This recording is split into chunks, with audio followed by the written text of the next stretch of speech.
everyone, my name is Tina, and welcome to my Genshin channel. I swear, I'll be back to lore videos soon, there is a lot to talk about, but I just wanted to take a step back because I wanna wish a very happy 5th birthday to Genshin. This video will be a little cliche and maybe a little cringe, but there are just so many things that happened in the last 5 years. I wanted to tell my Genshin story because even for myself, it was very interesting to just look back how it started, how it shaped who I am, and what content I make today. It all started exactly 5 years ago at the time of recording this video, on September 29, 2020. One day after Genshin's official release. At that time I was streaming League of Legends for the most part, but somehow, and I swear I don't recall at all how, I heard about Genshin. Obviously, 2020 being the beginning of the dark times, my memories are a bit hazy. I don't recall why I tried Genshin in the first place. I was not even playing other Hoyo games beforehand. All I remember is I started my journey on stream September 29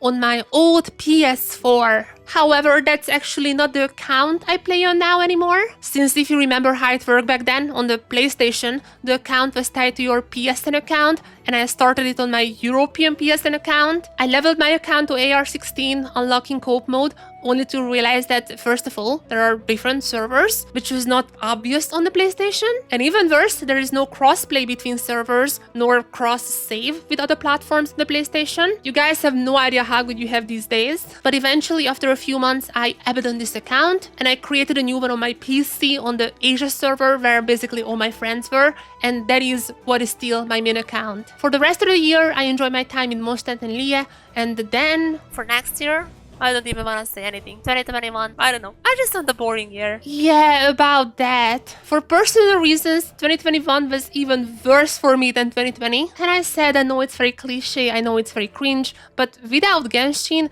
I'm genuinely not sure how I could have survived 2021. It was my little voidling, Kurami's arrival, and playing Genshin every day that helped me through those times. And during those dark days, these were the only sources of my happiness. I still remember some of those, like I got my first 5-star, which of course was catching. And not much later, I also got Venti and Chichi, which by the way was not even a bad team comp at that time. And that was during these months when I realized I really like this game. It was just different from all other gacha games at that time. Most of the other ones were usually very space-themed. I mean, even Hoyo's other games were like very spacey, and even Genshin is kind of going to that direction now, but at least at the start it was different. And last year, to make sure I don't have any distorted nostalgia views, I actually replayed the start of Genshin again on stream when I made my Chinese account, and I have to say, it really is fun, even if you start today. Once you complete Lia and you have the quick start option, not gonna lie, it can be a little overwhelming, but honestly, I still think that it's a fun game to pick up even now. 2021 was also the year when Inazuma got released. That was the first big update of Genshin, and my god, you just had to be there to understand how hype it was. I remember staying up all night to Ice Bridge to Inazuma immediately after the servers went up, only to realize that you cannot do that because of the storm, so I just ended up doing the story normally. But it was just really amazing to see this new region, a brand new Archon, who was, at least at the start, actually was looking kind of evil. I mean, she was definitely not screwing around, just ask Signora. And talking about Signora, that was like the first actual important character death. And Inazuma didn't stop there. This is the region where things started to get serious. Teppei's story touched a lot of our hearts as well. I hit a 5-star before PD for the first time, and that was the only time when I didn't want it. I'm very far from the PD. I'm not gonna get a 5-star. There is no way.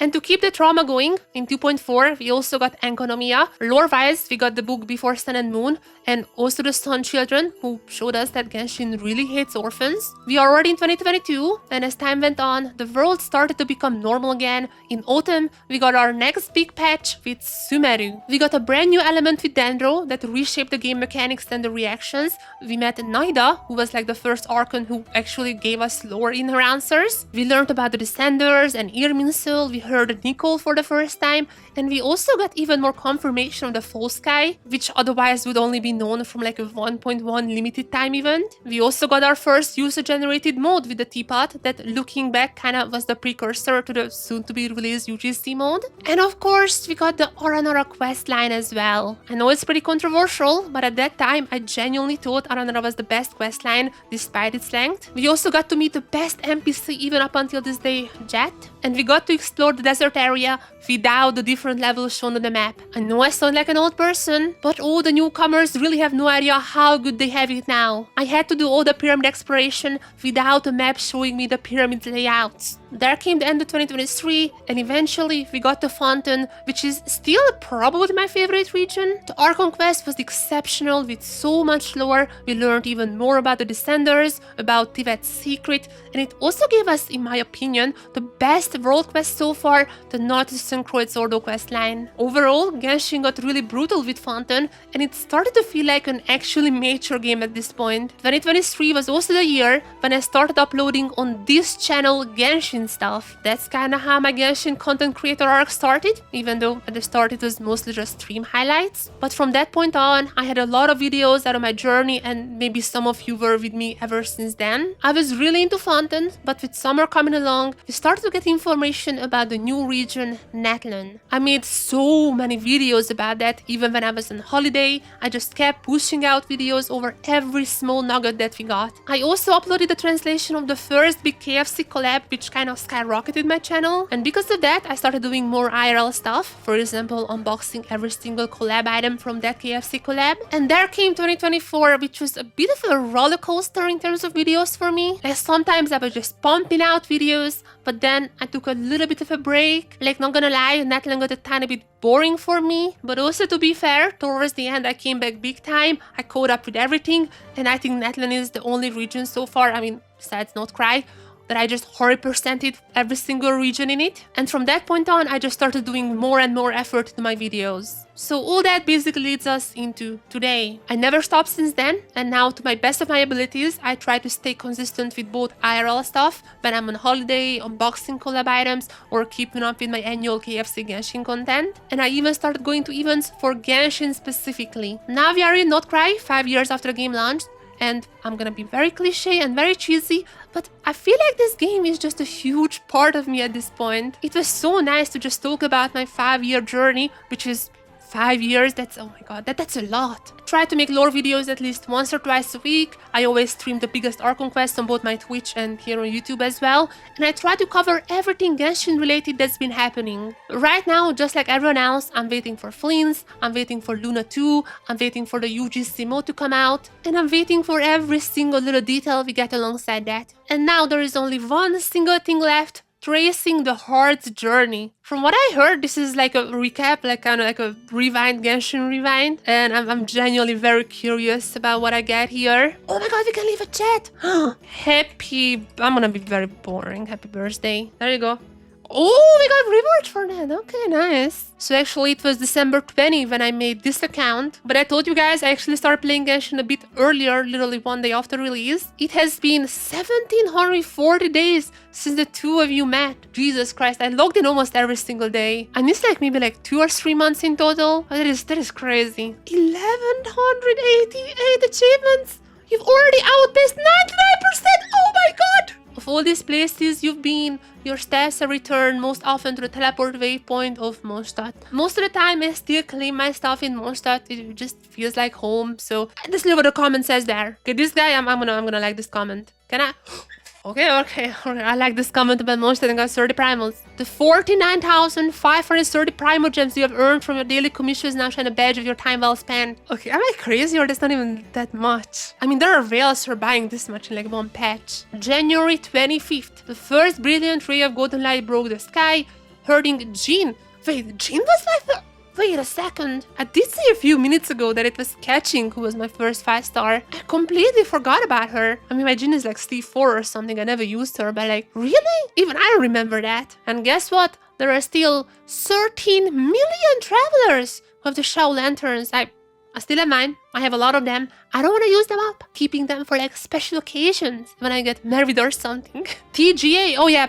all the awards. Thank you everyone who awarded Genshin, because all of that resulted in Prime Gems for us. Okay, we're going to the capitalist direction. As one of the guild's top adventurers, you've already earned a total of 240 million Mora so far? Oh, and the day I spent the most Mora on was in 2024. What was February 28th? I spent a whooping 4 million Mora. That was before Arlecchino. I have no idea, but I was bowling that day. Our lost region before nod-krai. And I named my little one Geodude. It would be kind of fun if they had like the most named name. I mean, it probably was like Geodude or something. Geodude has to be pretty high up there. I think I was still on my holiday at that point. Did I do the last part on my Steam Deck? In the Abysses battle, which was like the end of Natlan. Or like Kino dealt the incredible amount of 229,000 damage. New record still stands today. Wait, really? I am fairly certain my Skirk had done more than that, but I mean, maybe not. If that was on stream, then I'm gonna put on a little video here showcasing when was that. I don't remember. And what else? What else there is? Chest after chest. That was like a few days ago. I set the record by opening 200 chests in a single day. So that was when I sat down one day and I was like, I'm gonna 100% the Frostmoon Steons. And after that, I might have even went to Nasha Town and maybe like I've done part of that as well. But yeah, I mean, makes sense with the new compass. Yeah, that was a pretty nice addition. The brand new game mode, our tireless tech otakus have been crafting, is finally launching next version. I have heard. I might be under NDA. Cannot talk about UGC. That's it. Let's move on before I get fined.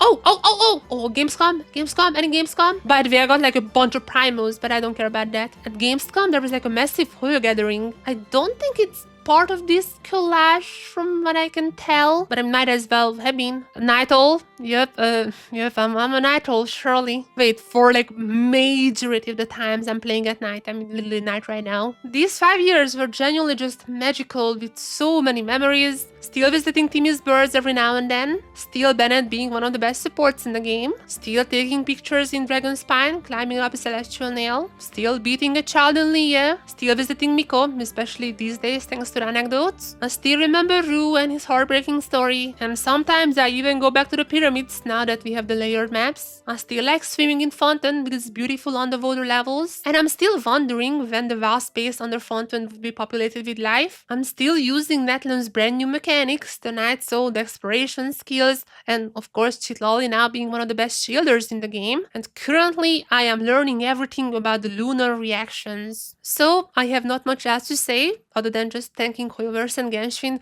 for building this incredible world for 5 years. And I just cannot wait to see what the other 5 holds. There's gonna be the anime, there's gonna be UGC, just to name a few. And of course, thank you, my dear viewers, who were with me on this journey. Thank you everyone who watched me either here or any of my streams. I told you, it's gonna be a cheesy video. I'm gonna go back to lore right after this one. So if you enjoyed this video, make sure to give it a like. But if you wanna see my other content, mainly lore, then make sure to subscribe. I will see you on my Genshin channel and see you in the next one.